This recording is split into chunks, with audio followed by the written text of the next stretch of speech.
Okay, welcome to the final self-portrait presentation. This is the last self-portrait for the bi-term sociology class. And here's the opening slide. And all right, let's get started. This presentation is a self-psychological analysis that uses the information from all the previous self-portraits along with anything we might have learned from the course. This is a picture of me from kind of similar to the first slide, only I'm not wearing a mask. Here's an about me page. It's kind of like a biography thing. It's just giving me information. My name is Dustin Melton.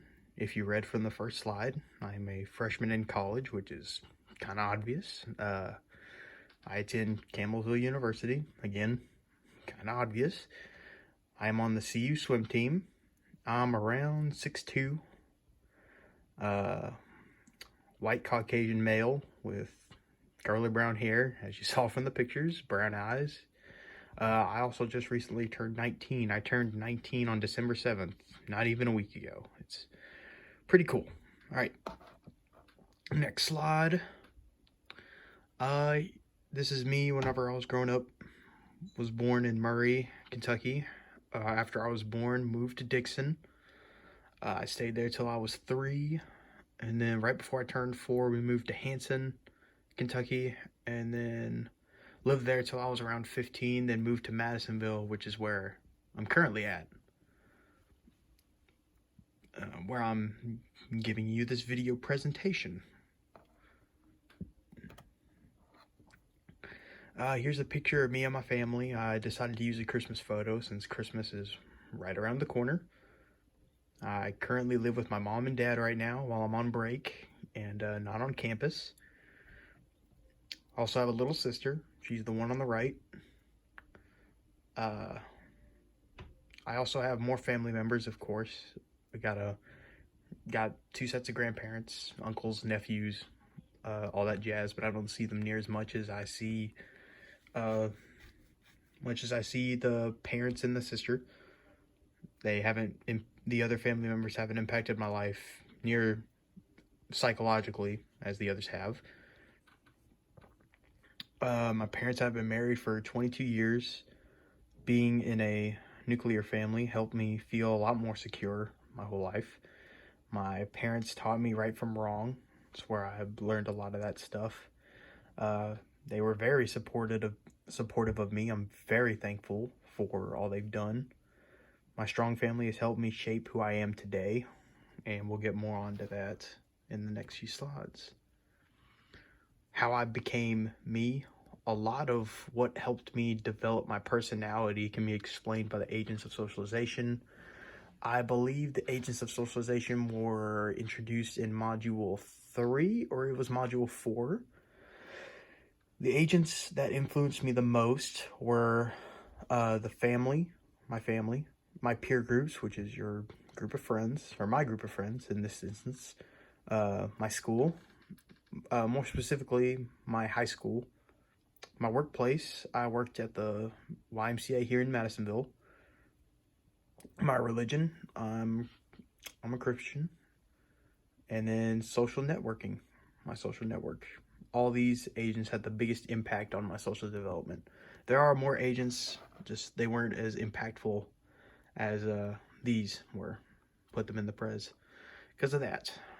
What the agents taught me. So this is pretty much what the agents helped me with.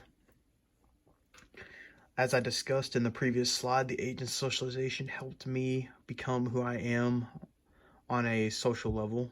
The agents that were listed previously all developed something different and all helped me in a different subject. I'll use subject for that word. My family and religion taught me to be respectful. My parents, teachers, and teammates taught me to never give up and to dedicate myself to my goals, whatever goal you may set. Never give up. You got to keep it going. Family and religion taught me to appreciate what I've been given. Never take anything you have for granted. Family and my workplace and my peer groups taught me not to be selfish and greedy. You need to be selfless every now and then.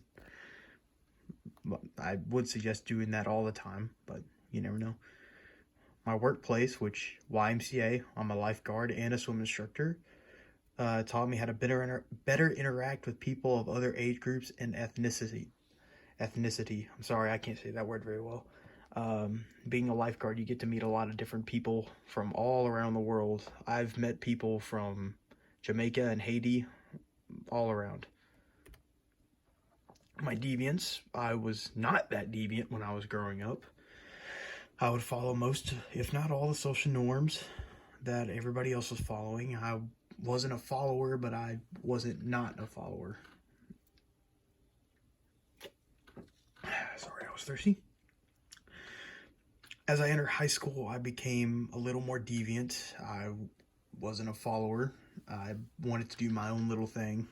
Didn't care what anybody else was doing. Never did anything crazy. I didn't just blatantly go against the rules or anything like that. If I wanted to do my own thing and everybody else wanted to do another thing, I wasn't afraid to go against the norm and go against the right of the group. You guys know what I'm talking about. If everybody jumps off a bridge, you're not going to do it too, right? I never conformed to do anything just because everybody else did. If everybody else was doing something like vaping and all that stuff, I didn't do that. I did it if I felt like it, but not because everybody else was doing it, which I never have vaped. Race and ethnicity. The picture there is me and my niece. As I stated before in the About Me slide, I'm a white Caucasian male. My ethnicity is American. I do have family members in my extended family who are biracial. My 2 nephews and niece have a white mother and African American father. The girl's name in the picture, that's my niece Briley, in case anybody was wondering. Having diversity in the family has helped me learn to be much more culturally aware. One of the most important factors that influence how you will develop is your culture. One's cultural background could determine how someone could end up in life. I was raised as a Christian and was taught to trust in God and His plan. I was also a pretty secluded child. I did not spend a lot of time with others that weren't outside my family. I'm in my most comfortable zone when I'm either by myself, just kind of chilling like a villain by myself, or with my family. I do have friends I hang out with, just not too often, not as often as you think I would. My culture shaped me to be a follower of Christ, but to also interact with people in a positive manner. I also know that I still have a lot to learn about others, and that is absolutely true. I've still got a long way to go, which I'm eager to learn, and I'm ready to get started on that. My status and my groups. I have not really thought about statuses too much whenever I was growing up. It just never crossed my mind. It wasn't really something it wasn't a priority. I was just trying to get through school and try and make some friends while I was doing it. One of my ascribed statuses, which is a status that you're born with, it's something you can't change. It's something that you're born with and you have to deal with it. One of them would be male. I'm a male, can't change that. I'm white, can't change that. I'm 19 years old. As I stated before, I recently turned 19. I'm also the oldest son in the family. I think I'm also the eldest out of everybody. I'm the eldest nephew and all of that stuff, I think. Some of the achieved statuses that I have, which is something that you achieve, it's not something you're born with, it's something you earn, is obviously college student and college athlete, as I stated before. I earned those titles.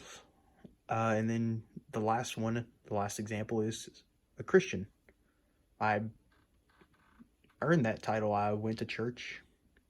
I've read the Bible, all that stuff. So, yeah. My primary and secondary groups have changed a lot as I was growing up, especially when I hit high school.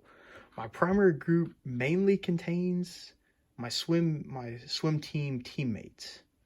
Those are my main bros, if you know what I'm saying. Uh, my secondary group consisted of another secondary group of friends at school that I hang out with when I can't hang out with the swim team. They're cool too. Uh, I love them all, good friends. But just I normally hang out with the swim team bros, as you can see from that picture. Why I wanted to attend college. I knew from a young age that I wanted to attend college, just had no idea where and what I wanted to do. I eventually went on a recruiting trip to CU, and I had a lot of fun. I fell in love with the campus and knew where I wanted to go. So, story of my college life. Most of the summer before my senior year was spent trying to find the where and the why. Fell in love with the campus, as I said before, and I just knew that I wanted to attend Campbellsville, and now I attend Campbellsville. And then I also fell in love with the swim team. Wanted to do that, and I do that, and I got a scholarship for it. It's all pretty good. Why I chose my major. I really am an undecided on my major. I don't know if I want to pursue nursing or not, which is the major I've chosen because it was recommended to me by someone else, by a good friend of mine. So while I am choosing to pursue nursing, I am pretty open. If I find something I'm actually interested in, if I don't get interested in nursing, I might switch, but we'll just see what happens. But yeah, nursing's my major for now. My chances at social mobility. So the social mobility is whenever somebody moves from a different social quintile or social class. That determines how successful one will be. Social mobility is the chances of you moving from the different class. So when you're born, you're automatically placed into a class by your parents and how successful they were. As you progress through your life in education, there will be chances. Your chance of moving up or down the social class it'll increase. So the biggest predictors or factors to determine if you're going to move up or down in the social mobility or social classes, it really depends on how well your education goes. So if you graduate high school without dropping out, your chances increase drastically. I can't give you exact numbers, of course, because your grades in major are a factor as well. I'm just giving you examples. Another example will, of course, be if you attend and or finish college with a degree. That's a big game changer on how successful you'll be in life. We'll see what your chances are after you finish college or after I finish college, because I'm still in college. I need to finish. That's pretty much it. That's all. Thanks for a great semester. Learned a lot. I enjoyed this class greatly, and maybe we'll see each other again. Maybe I'll have you in another class. But oh well, that's it.